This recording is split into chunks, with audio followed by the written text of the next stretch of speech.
Hello, this is Rocky, and today I'm going to be showing you my video about perfect test study habits for an above average score by Rocky.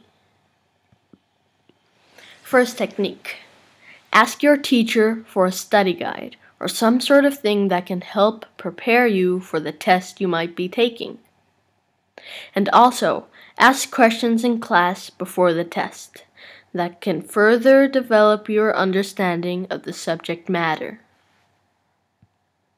Second technique: plan a time at least 4 days before you take the test to thoroughly study and review what you have learned in class. This is very important.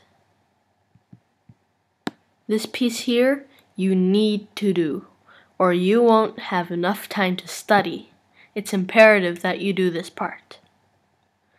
Okay, and so if you can touch type, well, first, let me read this. A good idea is to take notes during your class. If you can touch type, then you can type your notes. But if you cannot touch type, then use paper and pencil, because you will need to be present for all information. This is also imperative, because if you're not present, you're going to miss some really important things. And then you'll be asking, oh, what was it, blah, blah, blah, blah. Sometimes your friends are even unreliable when they're not looking. Okay, so next slide. The third study technique.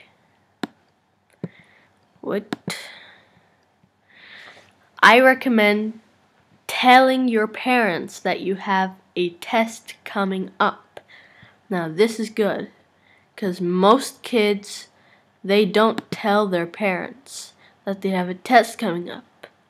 And then they end up failing, and then their parents say, oh, why didn't you tell me you have a test, blah, blah, blah, blah, blah. And then there's some sort of, well, let's say fighting. Okay, so that's that. That's also important. Well, it's optional, but I would do it. Second one: make preparations with your friends or people you know to study for the test, and have a time to study. So have a set time. Do not be distracted by music. Okay, I know how you guys are saying, what, music, blah, blah, blah.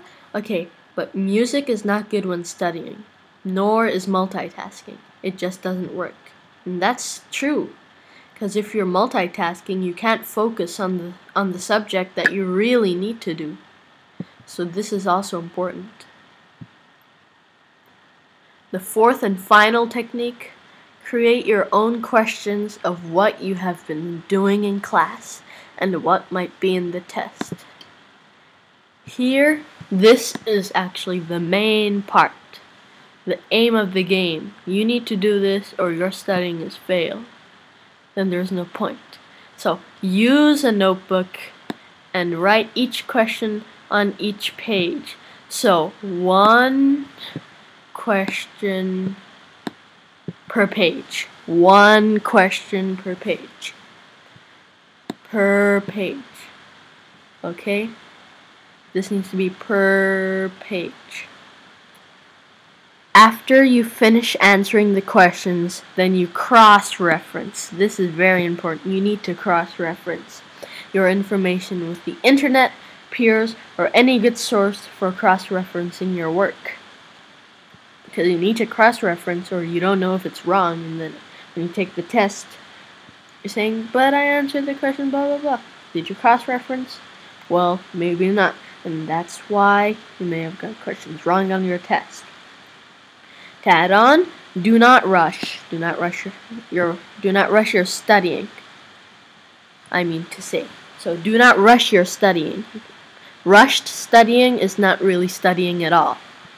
So, and spread your study time. You need to spread your study time and question answering time evenly. Keyword, evenly. It needs to be even.